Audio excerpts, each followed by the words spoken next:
Welcome back, my friends, to the all righty. They had another show that never ends the other day. Can I take a drink of my seltzer? I'm gonna need something. Mm.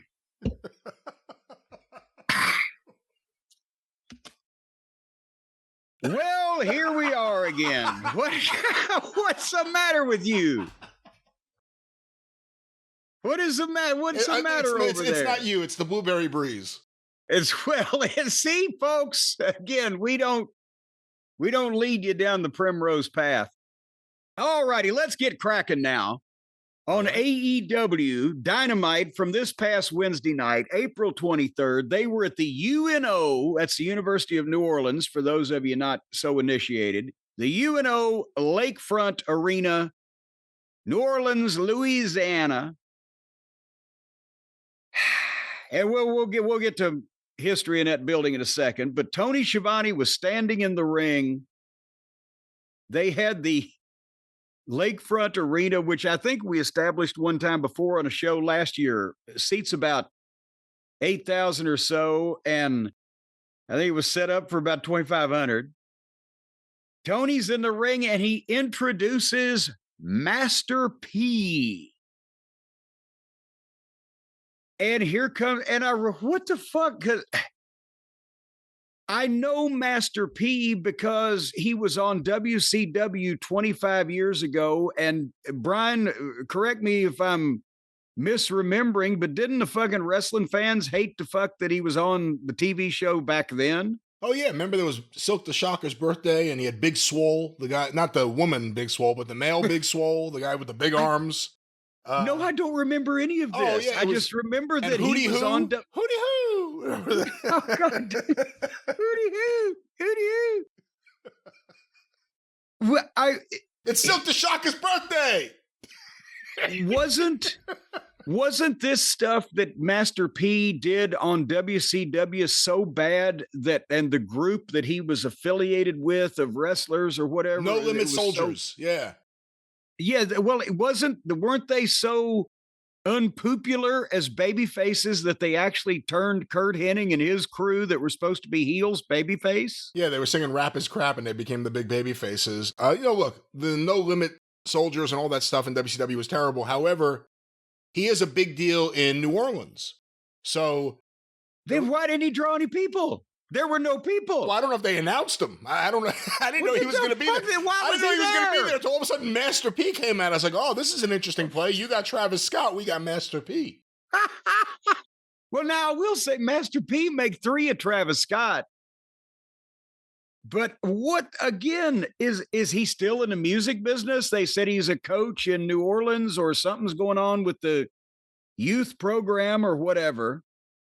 Is he still anybody in the music business? I don't really listen to the modern sounds, Brian. Yeah, I couldn't tell you what Master P's been up to, but whatever it is, it led him on this road here, and nothing will ever top him no-selling the Death Riders. Just standing there.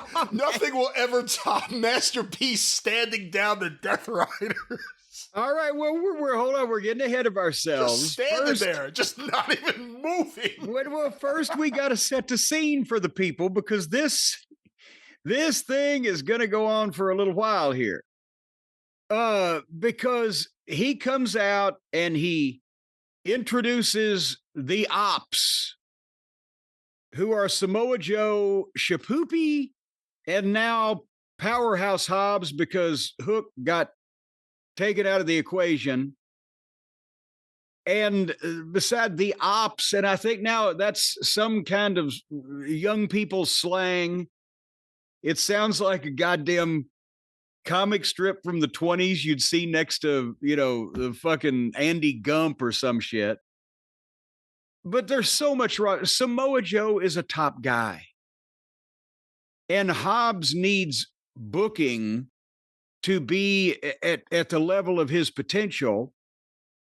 And Shapoopy is an anchor around anybody's neck. He's just a boring blasé, doesn't even count.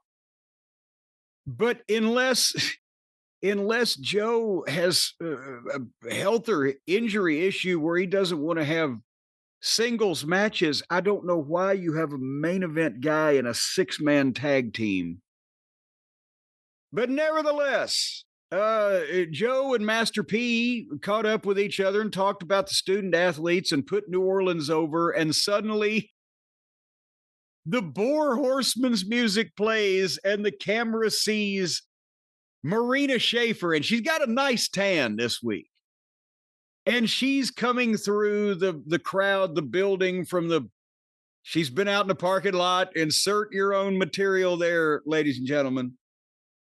I'd like to have known her in the parking lot of the Dorton Arena in Raleigh, where they had those little ticket booths that were just like individual little hotel rooms. But nevertheless, I digress. So she's walking out and they're watching her, and the rest of the fucking idiots, the heels, attack the baby faces in the ring from behind.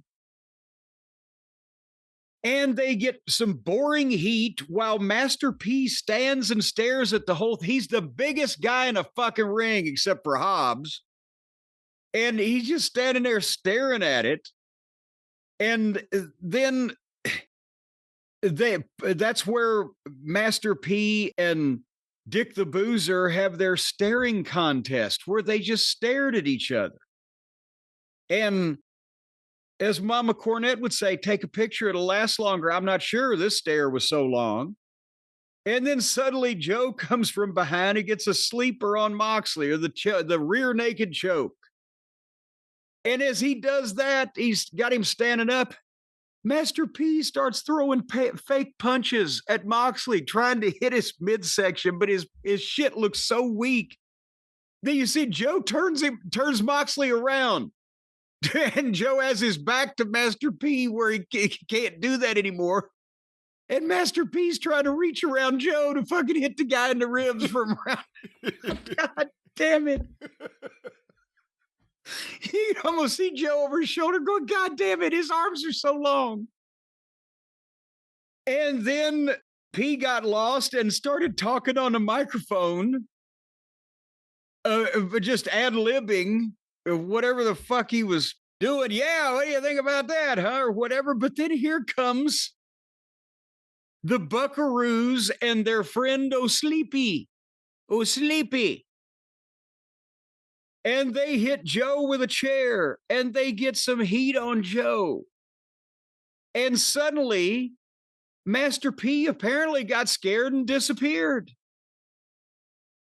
If he's going to jump out when the two kids that are half his size and their bleach blonde Japanese friend come in the ring, why didn't he jump out when the goddamn top heel group, including the world champion that's been pouring bleach down people's throats, came in? He just stood there and stared at him. What the fuck sense is this making? None. Say it ain't over yet. It ain't over till the fat lady sings. As they were getting heat on Joe, Schaefer gathers Moxley up and gets him out of the ring, but music plays.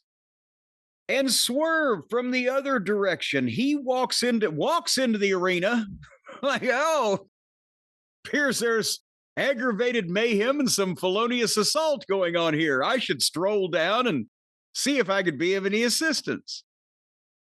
And he walks in, and the Buckaroos bail out of the ring and try to go back up the ramp. But music plays again. And there's Kenny. It's Kenny. Kenny's here. He's got a chair. So Twinkle Toes McFingerbang is walking in with a chair, and the Lollipop Guild has to, because they can't go out the entrance, and Swerve is standing on the other side of the ring about 50 feet from him. They got to bail over the railing. And then while all the baby faces stood in the ring, Joe cut another promo on fucking Moxley. We're coming to get you. Jesus H. Christ. What is going on here? I don't know what else to say. You think they're setting up a stadium stampede? But not with the world. If they do not culminate whatever the goddamn failed experiment is with Jon Moxley as world champion somehow in a climactic fashion at their big stadium show just to give those people something for going to see this rec center product in a stadium setting. I don't know what to tell you. They don't. I don't think they need to have another multi-man garbage match as much as they need to pick them a world champion such as poor old Will Ostrich or one or two other choices and just goddamn do it. I thought Master P did a good job. He was the best in the whole thing. Well, now I might not be able to argue with that the way you phrased it. What a badass. He didn't sell for anybody. Moxley got face-to-face in a I would put my money on Master P. The guy's not even a wrestler. But he is giant. He's a huge, huge man. Unnaturally big. All right, let's move on in this thing. Because Ricochet, I want to talk about him for a second. He wrestled Mark Briscoe in the first actual match on the program. And it's a good match because Mark Briscoe was in it. I don't know what else to say, but Brian, Ricochet had scooped Mark Briscoe and a little top spread and put his feet on the ropes, but Mark rolled through and pinned him 1, 2, 3. And I'm thinking, what the fuck? 2 years ago, when it would have done some good, Mark Briscoe, as I recall, didn't beat any fucking body. But now, 2 years later, when he's put over everybody and been beaten like a rug, they give him a win over this weasel, Ricochet, that they're allegedly trying to push. So I'm not arguing with the fact that he won the match. But of course, then what I am arguing with is the fact that Ricochet then got a chair and hit Briscoe twice with it and pulled out a pair of scissors and was going to stab him until music played. And Kevin Knight came out and punched Ricochet once, and he scampered away. And the Rock and Roll Express at ringside applauded this effort and got a little graphic that, well, there's the Rock and Roll Express. So,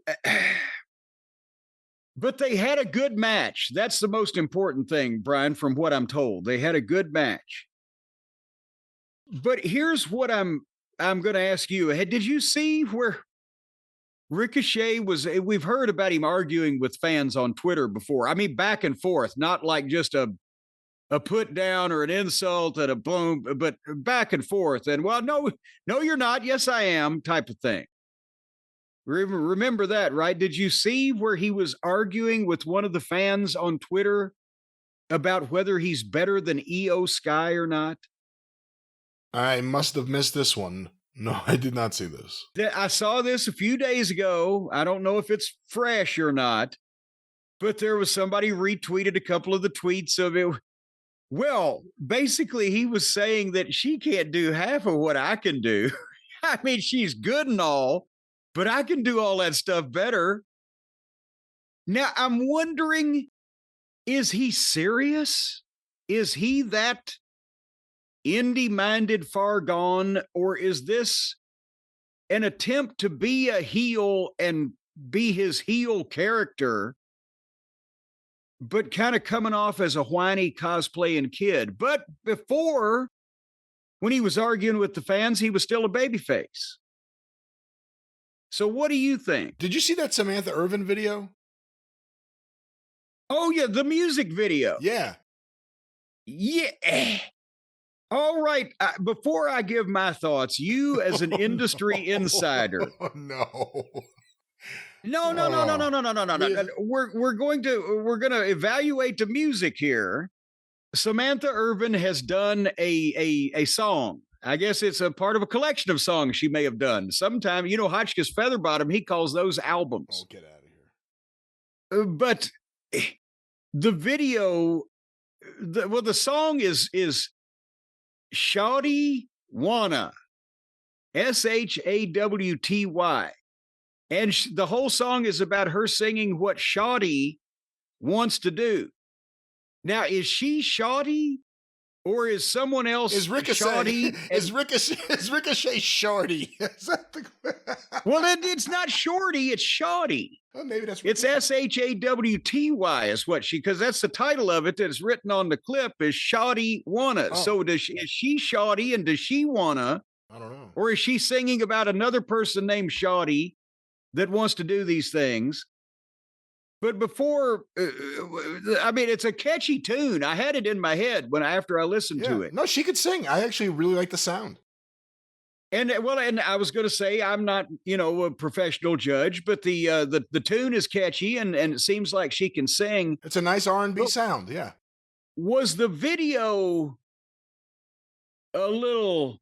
I'm not even going to say suggestive. I'm going to say, was it a spoof of videos? Was the acting and or the putting together of video, was that a little on the, hey kids, let's put on a show side to you? If she's going to show it, I'm allowed to talk about it. That's my attitude. And I think she recognizes that she has assets and her ass is wild. And she got that thing all over that video. If you love ass, watch that video. Well, no, I'm not going to. She shakes it slowly. She moves it a little fast. She does the cha-cha-cha. She does everything you've ever wanted to see. I'm not going to deny that a preternaturally large percentage of the camera angles in the video are swooping up from the ground up her naked thighs and or buttocks and gluteus maximus. Buttocks. Well, that's what the scientific biological term for your ass.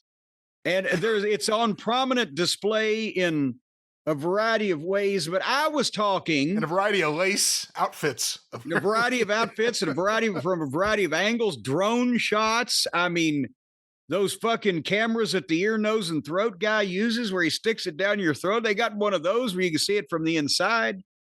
It's amazing. But what I was talking about was the performance and the production of the piece. I was trying to be professional while you're all the time talking about people's posteriors and their hindquarters.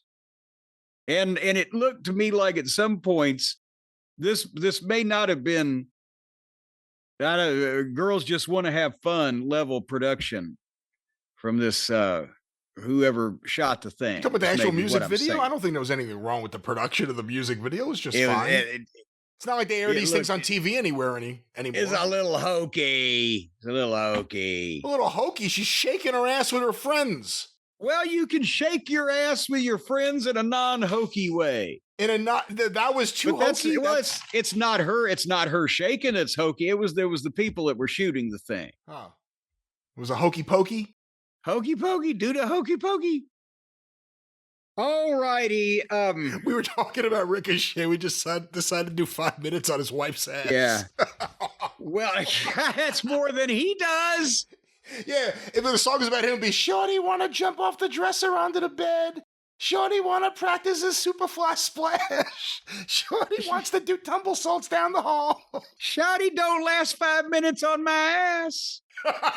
All right. So anyway, we're going to move on with this television program that we're reviewing here now and trying to be professional, for heaven's sake. It's getting late. Yeah.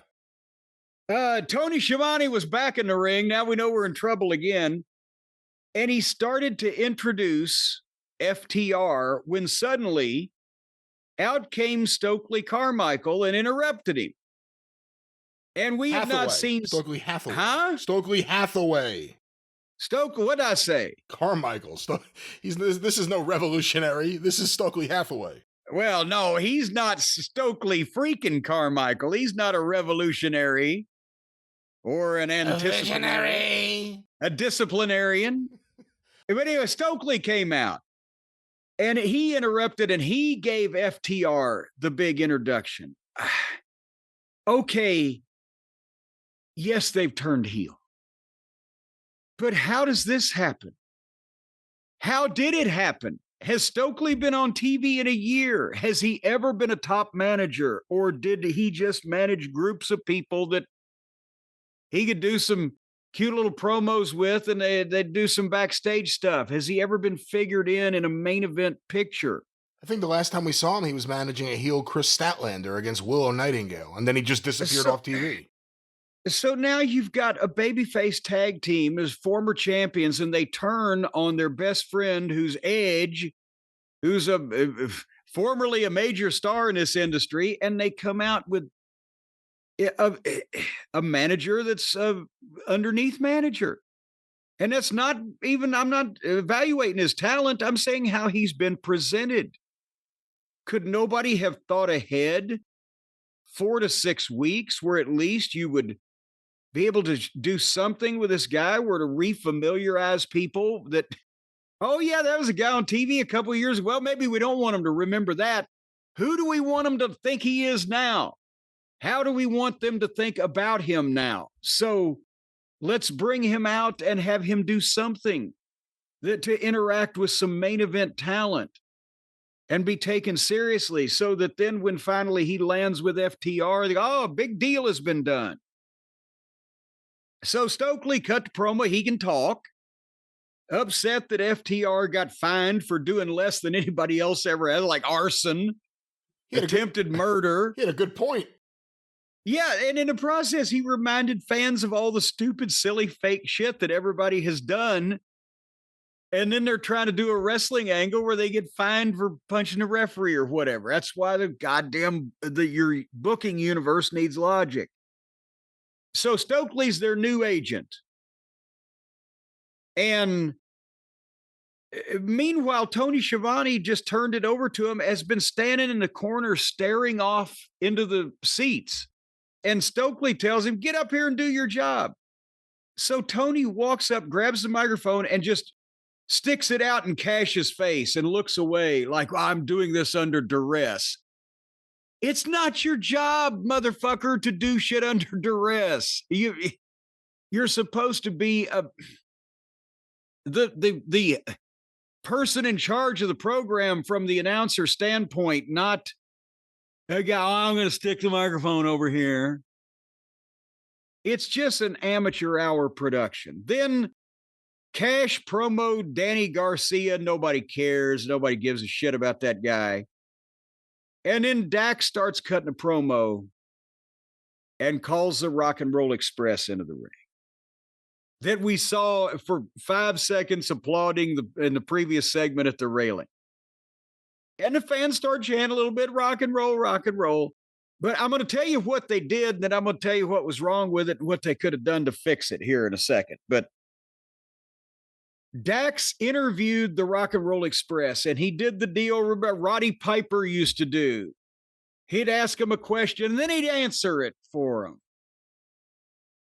And basically, well, for Ricky, he wasn't even trying to interview Hoot because nobody would have believed Hoot was going to talk. But he would ask him a question, and he's automatically, Dax has been, well, first of all, when he called him in the ring, they're out sitting in the front row, and he called him in the ring as a heel, which, Brian, would you have fallen for that? Because couldn't you see this coming a mile away? Oh, we're legends that have been stuck in the crowd, so this newly turned heel team is going to fucking call us in the ring and beat us up.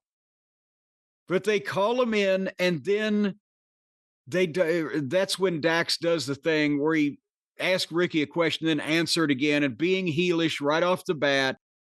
And they're just standing there like they're waiting for the time it's going to come where they get beat up. And then Dax said, well, the Midnight Express was better, and you guys are about 100 years old. And finally, Ricky bowed up at Dax a little bit. But Stokely showed him the Legend Killer shirt, and then FTR jumped him and nailed Robert, and Robert's got a bad back, so he went down and stayed there. They just punched him, and boom, I'll be over here. And they gave Ricky a spike pile driver. And then Adam Cole, Roderick Strong, and Kyle O'Reilly hit the ring, and the heels bailed out. Could you see through this a mile away? Yes. They telegraphed you could argue they telegraphed the Rock and Roll Express's involvement just by showing them sitting at this wrestling event where they had tickets for in New Orleans, nowhere near where either of them live. But yeah, I mean, you know, they did the FTR heel turn, and since then they did the thing where they tried to pile drive Tony Schiavone, and they're beating up the Rock and Roll Express. Randy Orton was the legend killer. The name works for him. I personally wasn't a big fan of the idea of having legends come to the show every week just so they can get beaten up by someone who's much younger and better shape. Again, it's a different animal here, but if they're making t-shirts with it, if this is going to be their thing, they just beat up old wrestlers for no reason. Yeah, I'm not a big fan of that. And by the way, if Stokely's their new manager, why did both guys cut the longest promo they've ever done right after it? Here's our new manager. Yeah. Say something for a second. Now we'll talk for 10 minutes. Now we'll take over. But here again, it's not that hard if you have the pieces to put them together in the proper order. And the Rock and Roll Express, that could have been easily solved. If 20 minutes beforehand on the television show, going to another commercial or whatever, they had 1 minute of footage where, and here's earlier today at a autograph session outside in the breezeway of the UNO Lakefront Arena, there's the legends Ricky Morton and Robert Gibson, the Rock and Roll Express. They were at the very first wrestling event held at the UNO Lakefront Arena back in 1984 when they were the Mid-South Tag Team Champions, and they were here today as part of a special meet and greet. We salute them, the Rock and Roll Express. Boom, go to break, come back, don't mention them again.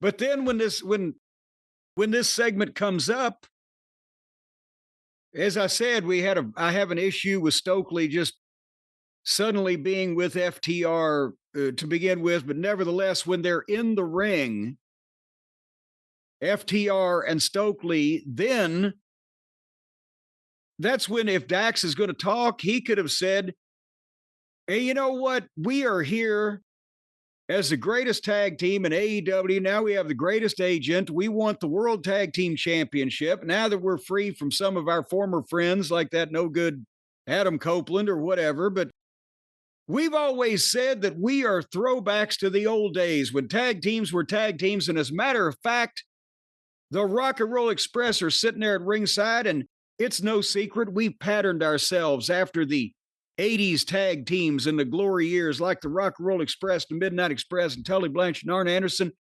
Rock and Roll Express, why don't you guys come in here? Because I happen to know that all of you legends think that we're the greatest tag team in the business today. Come in here and tell them how great we are. And then Ricky and Robert could come in, and Dax could say, go ahead, tell them how would we do all this so much better than you guys did back in the day. And that we're the only one that has taken that and done something better with it, blah, blah, blah. And let Ricky just say, look, you guys are a great tag team, but I don't think you would have made it back in the 80s because you ain't got the guts to stand by a friend. Because me and Robert have had fights, but back in the end, we'd always be back to back, fighting off whoever was messing with us, and all the things that Adam Copeland did for you, and you turned on him, I'd be out there mowing his grass. I don't think you guys have the guts to be great in the 80s. And then let Dax and Cash beat him up. And then, is it going to be somehow that the three of Adam Cole and Roderick Strong and Kyle O'Reilly are going to be in the next tag team program with FTR? That might make it even. Or is Stokely going to have to put the tights on? Why would you not have the team that is going to be the next opponents of FTR save the Rock and Roll Express from the attack by FTR? Is it because they don't have any goddamn idea who it's going to be? Well, again, Adam Cole ran out too wearing his, he's the, what is he? He's the TNT champion, I guess, now. And they promote Daniel Garcia here. So who knows who they'll be wrestling or teaming with. You would think, but Ricky, I mean, does Ricky and Robert need to come back, but Ricky Morton still sells better than every single person there. However old he is, 70 years old, whatever it is. he still sells better than everyone. But does that make any sense on how to just establish somebody's in the building on an unrelated incident and how not to make them look stupid when they walk into a trap, and just to have some type of continuity to the whole thing? Yeah, because you're right. And we've seen a lot of baby faces looking stupid recently. But when they called the Rock and Roll Express into the ring, you had to know this wasn't good. Like Ricky and Robert had to know that. Yeah, well, and we all did too, and it wasn't good. But speaking of not being good, How do you feel about just the Midnight Express being used in that fashion? You know, good or bad? You know, you're not as good as the Midnight Express. oh well, I mean that's a kind of a natural line you'd hit the Rock and Roll Express with. It'd be like, same thing with the University of Louisville and the University of Kentucky. If you want to blister Kentucky, well, he ain't as good as the Cardinals, or vice versa. It's a rivalry that people would know in the given field. I don't have a problem. And also everybody still talks about us because of the magnitude of us. By cracky. We wouldn't have fallen for that if they'd asked us to get in the ring. We would have given them the finger and walked out and got a hot dog. Speaking of hot dogging, that's a natural transition to the next segment, Brian, because they're back. They're back from Rancho Cucamonga at the Daycare Center Bouncy House.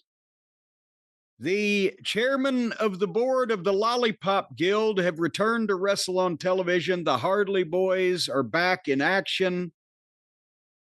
And they wrestled Kevin Knight and his partner, Hong Kong Phooey. And I got to tell you something, Brian. I can't believe I'm saying this. Kevin Knight.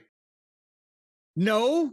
Oh. No, well, hold on. He ain't bad. I'm not going to knock him, but I can't believe what else I was going to say was that I'm on the Hardley Boys side. I hope they hospitalize that nerdy little shit Spitball Bailey.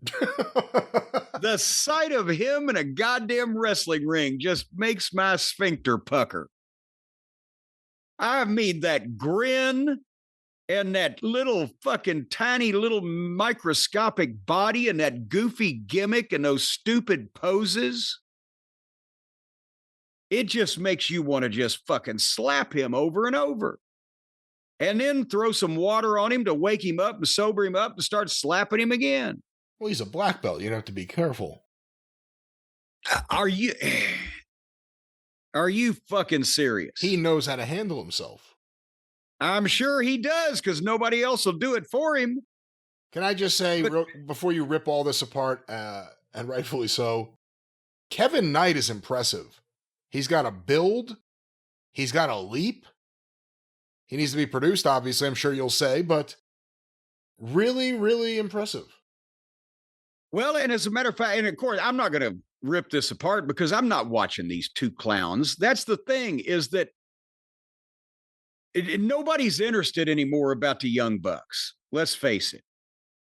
And somebody said this on Twitter. I think it was Triple H's thoughts, made the observation.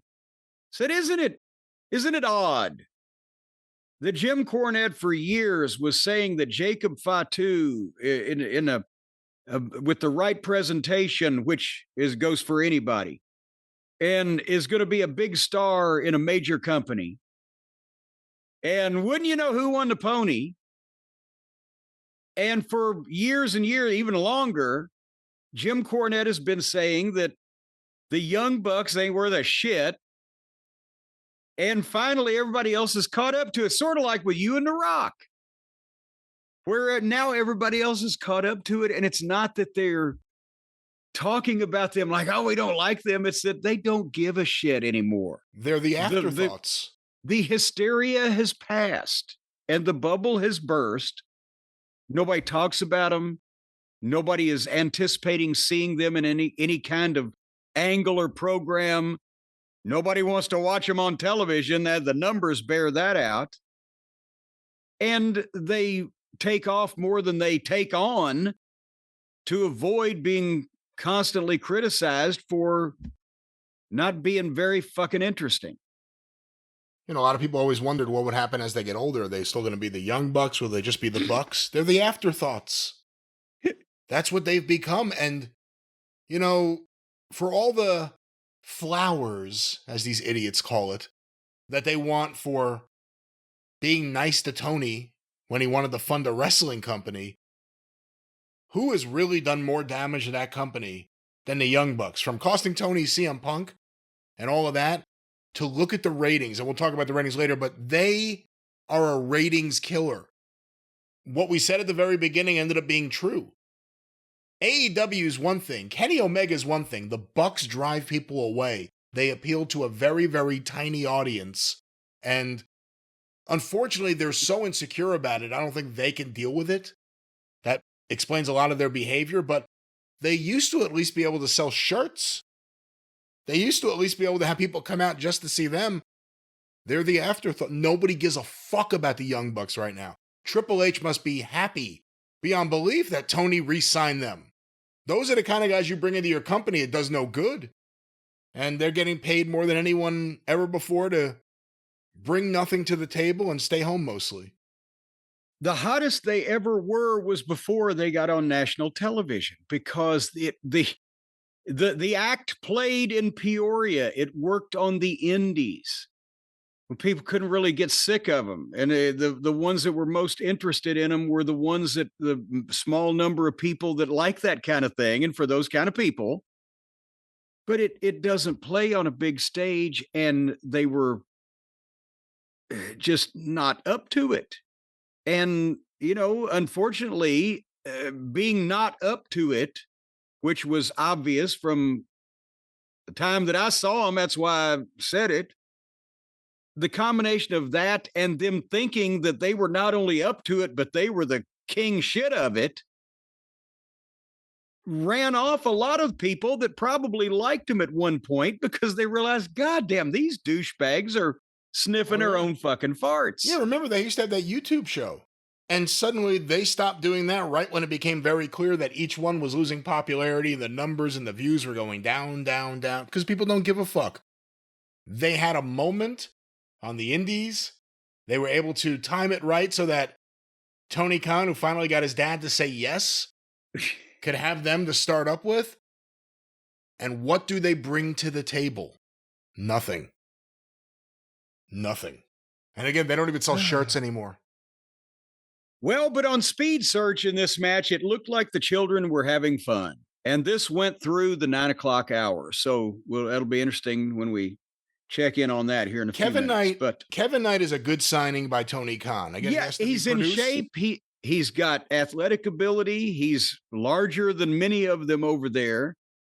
And they haven't booked him into being a goddamn moron yet. So we'll see what happens with that. But I'm not opposed to him. But the other guy, if we could do an angle, I would go to work for AEW if they'd let me do the angle where I pour bleach down somebody's fucking throat if it's him. Bailey. Don't say that. I would hate for you to do an angle that I wouldn't like. Well, just tennis racket him. Just tennis racket This would be real bleach, though.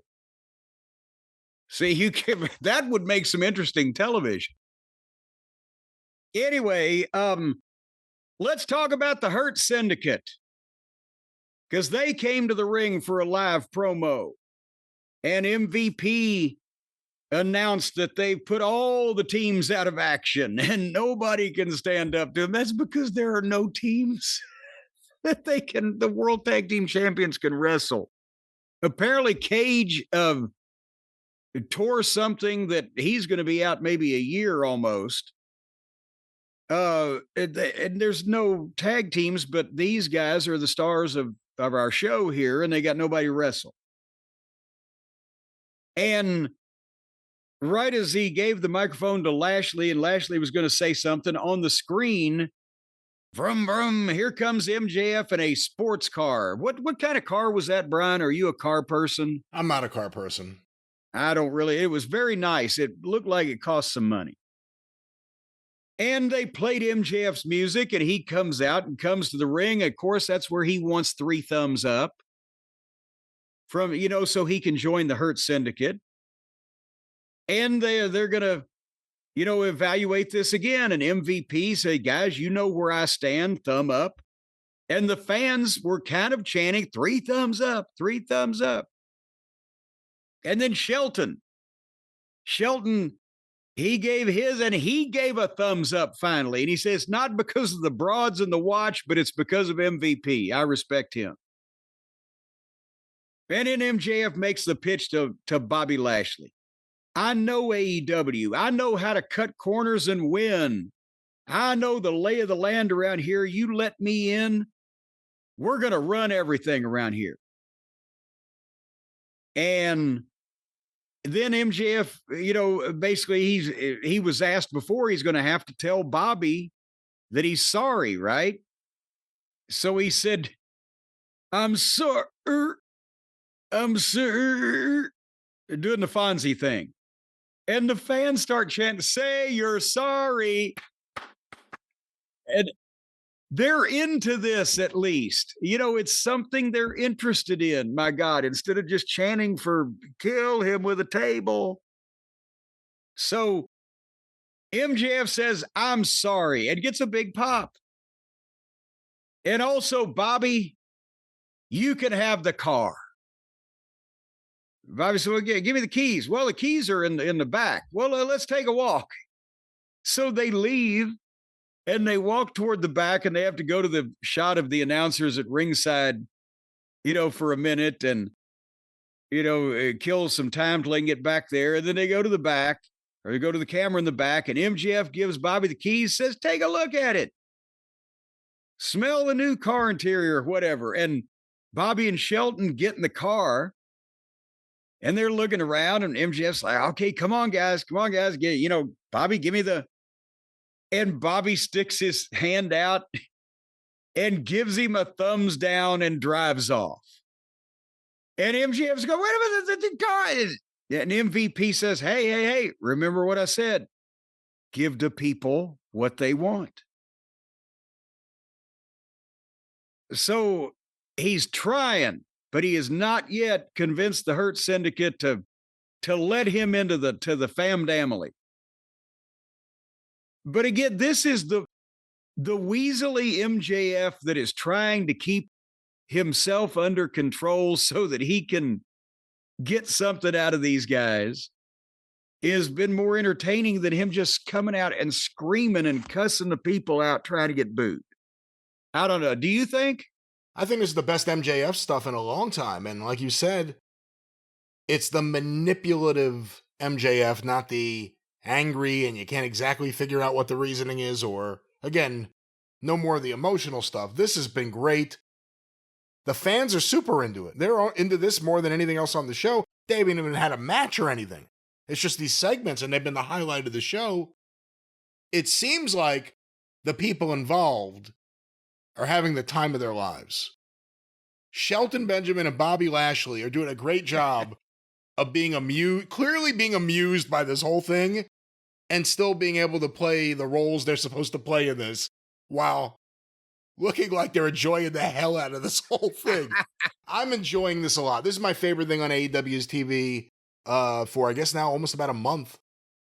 And I've really enjoyed it. I really like it.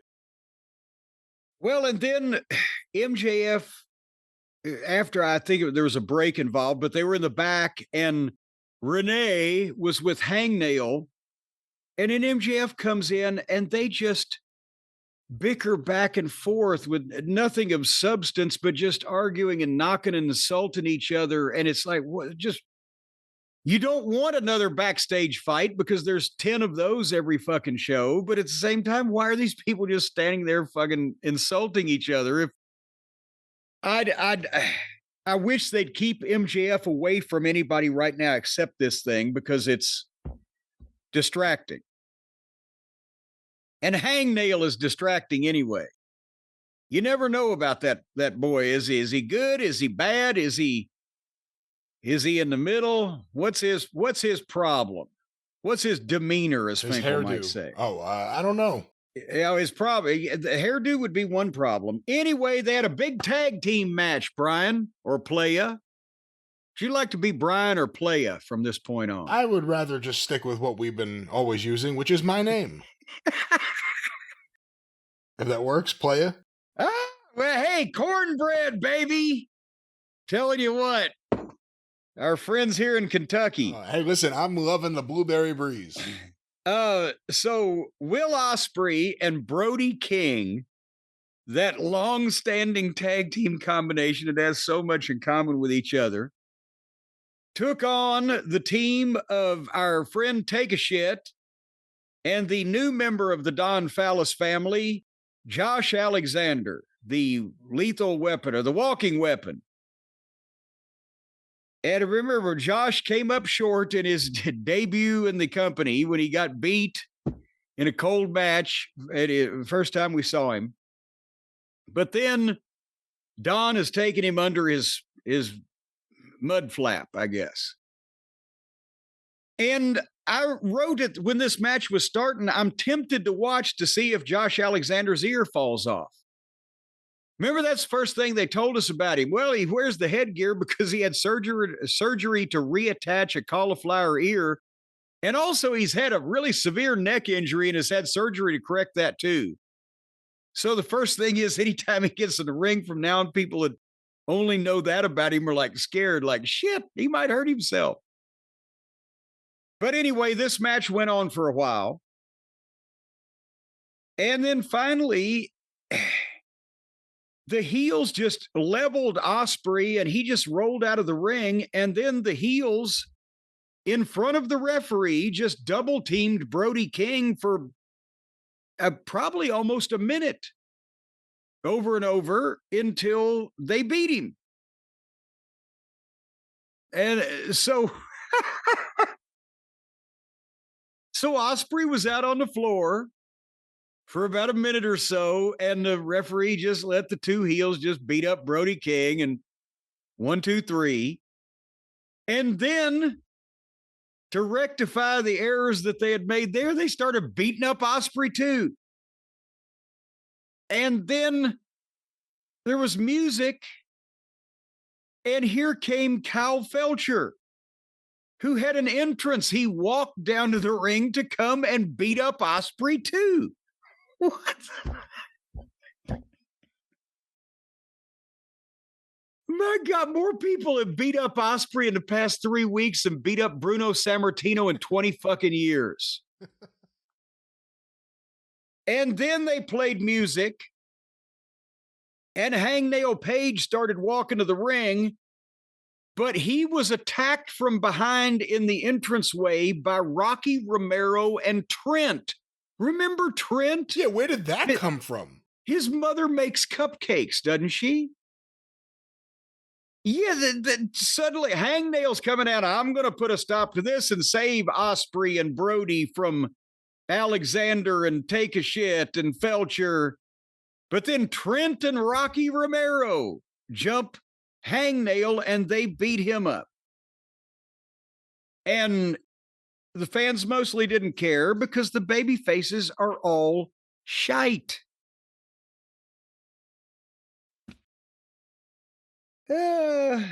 Would you like to move on to the main event, or did I miss any observations on? The show went really downhill pretty quickly after the MJF segment, but I was shocked that the next match was the main event, that they let them go as long as they did. There was no overrun because of hockey. But this next match was surprising, I guess. Well, it was the Owen Hart Tournament female division, and that's very, very important. There's people that fight and claw and scratch all their lives to get into this fucking thing, Brian. And they gave it, as you said, about the last, 20 minutes of the program, but they couldn't do an overrun because they had an NHL game, National Hockey League, and it takes precedent over Modern Family reruns or whatever. But Jamie Hayter and Chris Statlander, I can't keep track, but aren't these two both baby faces, or haven't they been baby faces? I think so. Or yeah. Then what good does this do anybody? To have your two babyface girls have a match and then just because it's another fucking tournament. And then Hayter won because Statlander never wins a big one. And then Josephine Camel a.k.a. Mercedes Mooney, came out to stare at her, and they went off the air. You know, I want to thank the people who have done the graphics of Mercedes Moan's face superimposed onto pictures of Joe Camel. They have been very entertaining on Twitter.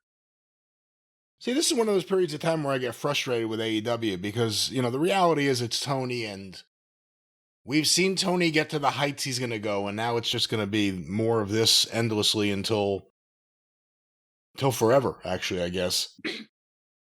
But like right now, that's a very long time. Right now's the time if you had a serious team and you had serious management, serious executives, serious COO, serious everything. You should be making the moves right now to prepare for WWE problems in the future. Because right now you're not going to be able to do much, but there's going to be WWE issues in the future. Right now would be the perfect time to start preparing for it, but they're just doubling down on all the things that don't work.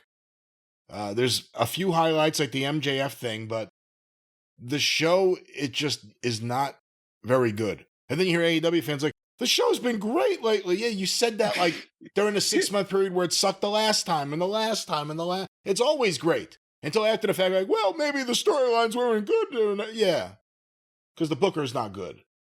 But yeah, sorry, I'm a little frustrated just because I think about that. You know, I still go back to I wish there was a billionaire who could start a wrestling company that could really be a competitor to WWE in terms of at least main event presentation and talent. But, you know, we've seen what Tony's going to do. It's just... That was my original bone of contention with the whole thing. I knew this was going to be the shot that somebody was going to have in my lifetime, at least. Maybe the young folks out there that are in their 20s might see something. And I knew that he was going to shit the bed. And that's... Well, let's not prolong this. Let's... Who watched it and why? Jim, here are the ratings for AEW Dynamite. Wednesday, April 23rd, 2025 on TBS, 8 to 10 p.m. On average, watched by 521,000 viewers. Oh, mother of all creatures, big and small. According to WrestleNomics, the second lowest overall number and key demo number in Dynamite history in the normal time slot. The previous record is, or I guess still the record holder, June 19th, 2024. So a very, very low rating. And you asked before about tickets. According to this, the source is WrestleTix, 2,302 tickets distributed. And that, as we've established, doesn't mean 2,302 people in the building. Well, all righty then. Let's go to the quarterly hour breakdown. These were compiled by WrestleNomics. Quarter 1, AEW Dynamite on TBS, April 23rd, 2025, 8 to 8:15 p.m. The Ops, Death Riders, Bucks, Okada, Omega, Swerve Strickland, and Master P live promo. The Patriarchy backstage promo. And the start of Ricochet versus Mark Briscoe, 597,000 viewers. Good Lord. They have never started that low. And I can you remember a lead-in that low ever? Or not a lead-in. Well, okay, I don't know what the lead-in was, but can you remember a starting point that low ever? I can't, and it appears to be about 150, 160 or so thousand viewers off the trend line. There's no exact way to do it here the way it's done, but it's significantly off the trend line, obviously, the last 90 days. Well, at least they don't have incredibly far to fall. Go ahead. Quarter 2, 8:15, 8:30 p.m. The continuation of Briscoe versus Ricochet with picture-in-picture ads, and the post-match with Kevin Knight. 540,000 viewers. 57,000 down in 15 minutes. But, well, now, again, like I said last week, I think they're going to have to come up somewhere to make their average. Well, we go to quarter 3, 8:30 to 8:45 p.m. An ad break. The FTR Stokely Hathaway Rock and Roll Express Paragon live promo. and an ad break. What do you think of the former Undisputed Era now being the Paragon? I don't think does it matter at this point what you call them?